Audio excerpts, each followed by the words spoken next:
Okay,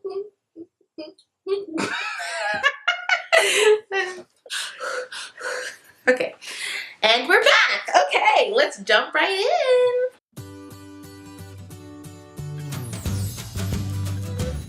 Okay, guys, welcome back to my channel. My name is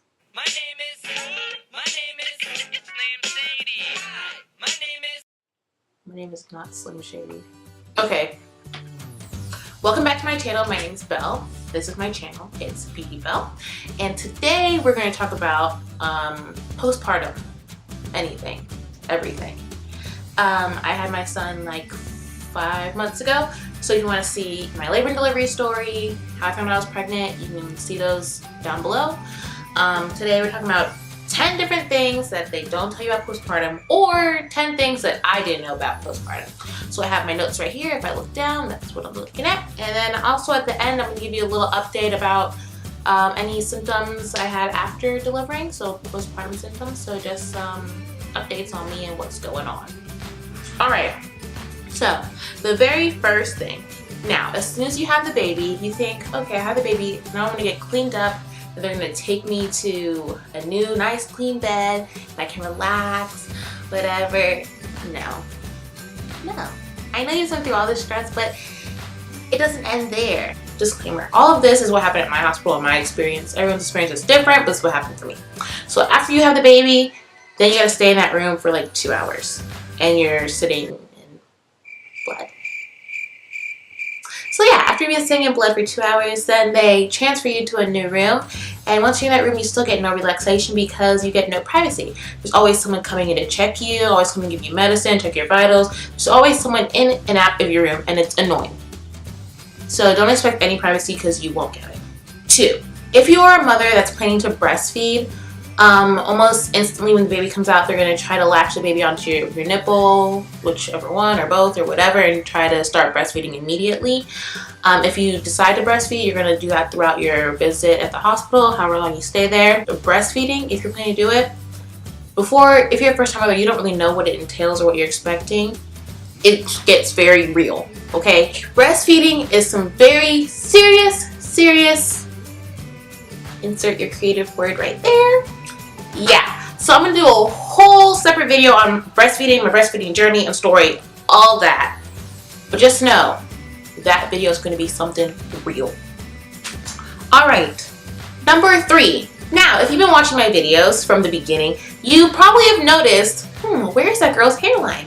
I can't find her hairline. Hairline? Where are you, hairline? Right? Okay, as you can tell, I'm going bald, okay? If you haven't seen that, you must be blind. Go rewatch all the videos. That's fine. You can rewatch them. You can go back when you watch all the videos and you can look for my hairline. If you find it, let me know. You find it, let me know. That'll be kind of you. But yeah, hair loss. I will try to insert a clip of what happens when I brush my hair once and all the hair that comes out. Literally, I think I have shedded like 5 wigs. So yeah, no hairline.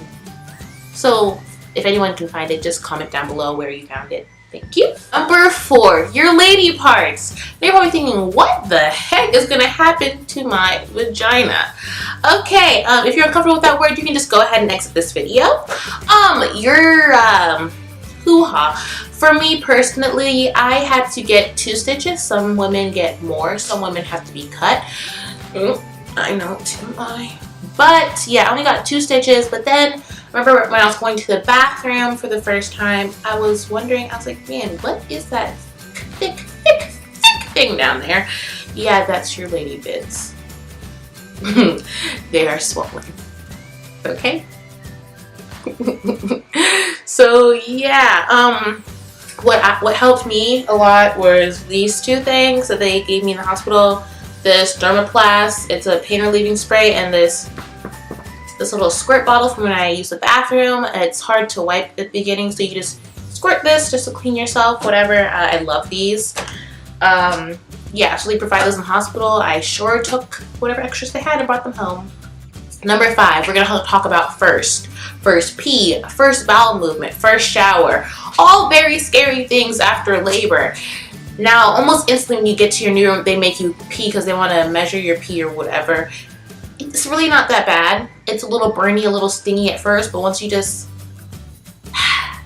go and you feel much better and you feel comfortable to pee.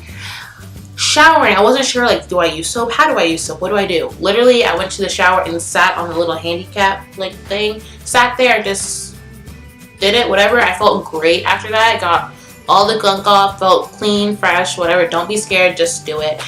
What is scary though is the bowel movements, especially if you got stitches. I didn't know where, actually that is really gross. I cannot say that on camera. Yeah, I cried for probably weeks after postpartum because I could not use the bathroom. They do give you stool softeners that help a little bit, but it does take for me it took a little while to start getting regular.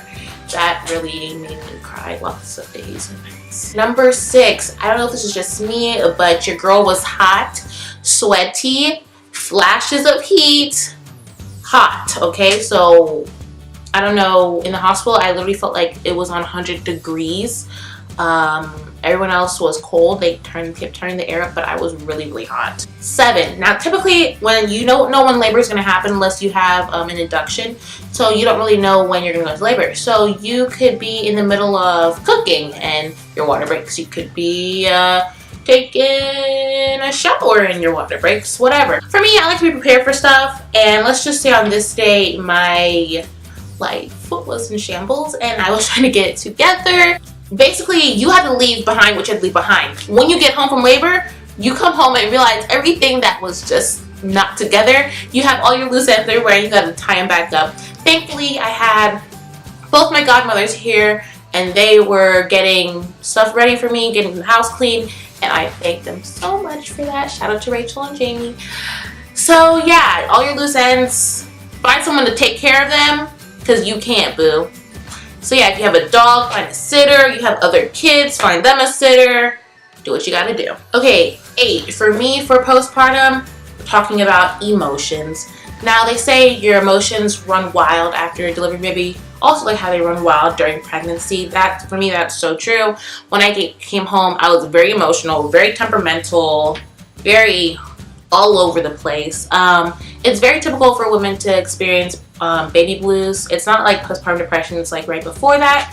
And it's also very typical for women to have postpartum depression, and then after that is psychosis, which I don't even really know much about. I did experience some baby blues and some postpartum depression, but we'll have a whole nother video on that. So if that's happening to you, don't feel like you're the only one. It happens to like most women, actually. Number 9. Now, before I went into labor, I saw lots of videos of people saying that they couldn't even remember how it hurt. They knew it hurt, but they couldn't explain how. It's so true. Once after birth, it's like complete memory loss. You don't really understand how it hurt. You just know, yeah, I remember it hurt, but you can't really explain how. And it's just, you're always in a shock of disbelief. Even till this day, I think, wow, you came outside of me, but you remained inside me. And then you just pushed yourself right on out. It's so crazy. And then number 10. Everyone's always freaked out about labor, but honestly, it just really comes naturally. Every labor is different. You might have a really easy labor, like I consider mine pretty easy. We might have a really difficult labor. You might have a C-section. You might have to be induced. Every labor is different, but it truly, truly comes naturally. It's what women are made to do. It's what women are strong enough to do. And bottom line is, if you're going with the mindset of, at the end of this, I'm going to have my baby, you can just do it, and it's not that bad. It does hurt, but it can't hurt forever, right? So once you're done, you're done. And it's great, kind of, sort of, except you can't use the bathroom, and you're bloody, and you're swollen, and you're emotional. But besides that, after that, you're good. Yeah. Basically, the 10 different things that I didn't really know was going to happen after I had Liam. And basically where I am now, since having him, during my pregnancy, I had a lot of, I want to say, skin issues, but that's all cleared up. As you can see, I'm still bald. Still losing hair constantly. That's the main thing. When you first get out of having your baby, you still have a little bit of baby belly, so I'm still trying to lose my baby weight. I don't really have my pre-pregnancy weight yet, but I'm working on it. What else? As far as emotions, trying to get them on track, and yeah, that's about it. So if you are new here, please go ahead and like and subscribe and comment comment down below. If you want to see my labor video and my how I found out I was pregnant, it'll be linked down below. I'll put in some iCards. And yeah, until next time, bye.